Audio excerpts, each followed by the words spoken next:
Callicarpa Americana. This is American Beautyberry.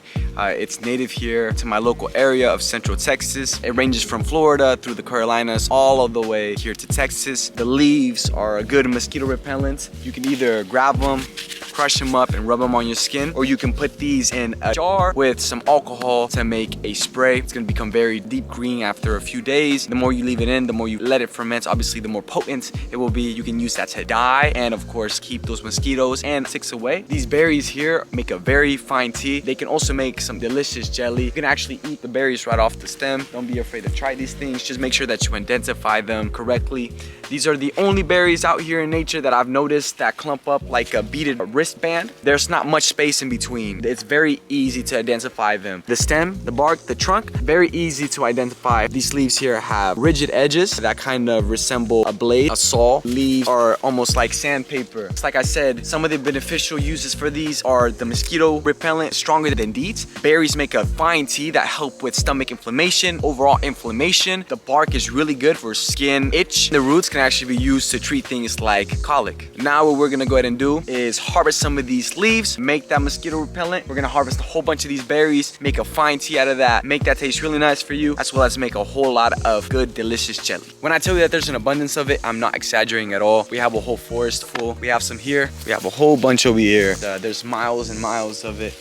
At first I thought it was a weed. Practicing my foraging, I found these. Found out they're edible, so really cool treat. I encourage you guys to go out there and see if there's anything that you can use for medicinal uses. When harvesting these berries, it shouldn't be too hard if they're ripe and ready to go. Simply give it a good little twist. It should come off with ease. They're pretty loose. Don't struggle in getting all of them out. You're gonna end up breaking them, and that seed can make the jelly and the juice very tart. Another way to identify these is by cracking open one of these berries. You're gonna see that these seeds come out. This is what the rodents, the birds, the deer end up munching into, and the seed pollinates. Floral taste, almost a little bit like lavender. Not all too bad. Put some sugar on it and add it, tastes very good.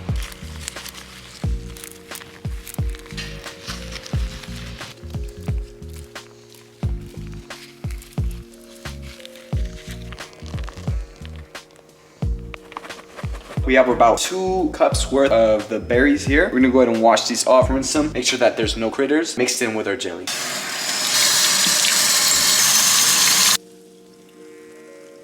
What we're gonna do now is going to throw this in the pot. 4 cups of water. Boil it for around 20 minutes on low heat.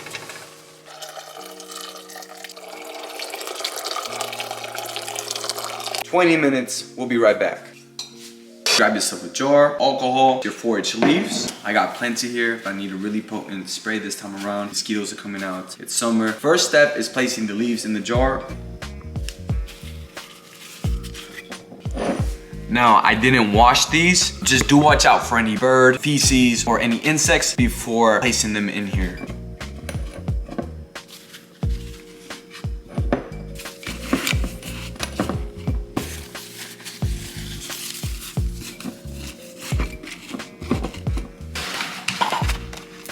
Second step, go ahead and add your alcohol.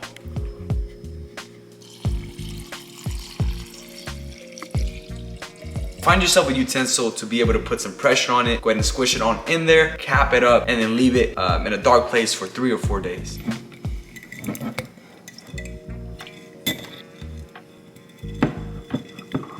By the time this is done, this very clear liquid is gonna become a very dark green. You can even use this liquid to dye your clothes. Just give it a good moment in some dark space for it to ferment.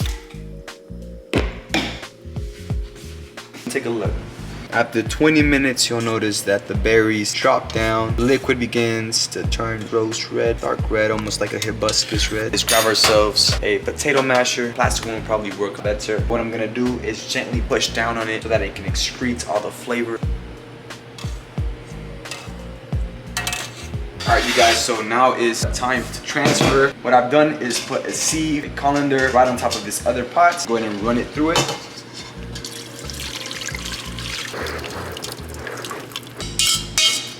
Now we have the berries and the liquid separated. Go ahead and press down on the berries. Make sure that it gets all of that good saturated water to the next pot. All right, you guys, so we're gonna go ahead and make the tea. Lemon juice. Bueno para ti. Really good, huh? Really good. It almost resembles a strawberry lemonade with that hint of flour. Go try this. I really motivate you guys. It's delicious. The drink was just phenomenal. Approved here by Tribu Barcenas. Some of that tea here, some sugar. This is my preference with some lemon juice. We have our cerzo. Let's go ahead and mix in the sugar and the lime to taste.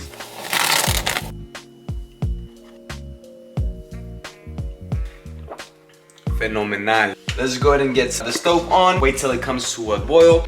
All right, you guys, so it's boiling. We have our cerzo pectin liquid. Squeeze that on in there. Now we are stirring till dissolve. I'm gonna let that boil here for a few more minutes till I feel that it's ready. And we're gonna go ahead and transfer it on over to the jars.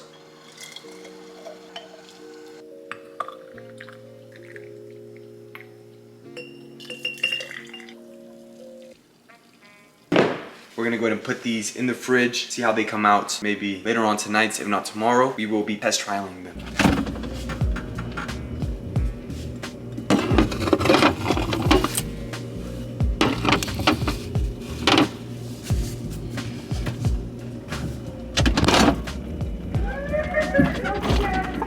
All right, you guys, so here's the set product. The color is really dark. I'm sure the flavor is probably wonderful. Been having a week of fermenting. We're gonna go ahead and rub this down onto some bread. I'm gonna give it a try. I'm gonna let you guys know what I think.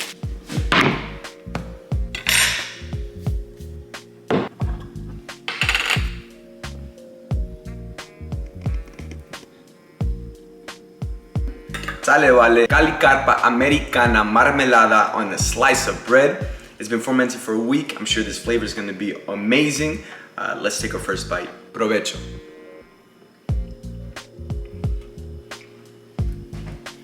Qué delicioso, está muy rico, it's phenomenal. It's got a very, very light florally taste. It's almost like hibiscus, like I mentioned about the drink earlier. I could see anyone from any age eating this on a nice summer day.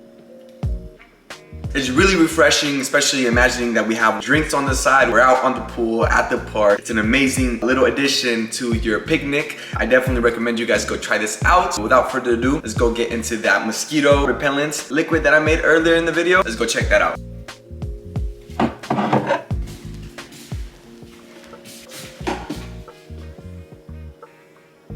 After a few days, it's gonna be really dark. Good way to know that it's ready is when it's no longer see-through.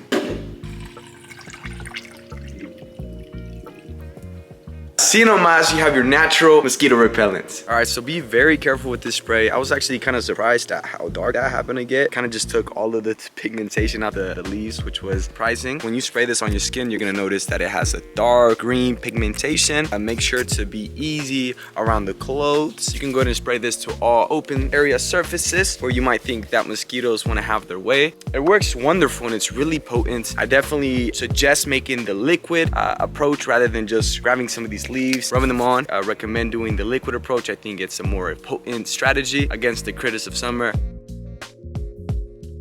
Now you know this amazing, beautiful native shrub here can be used as a roadside snack.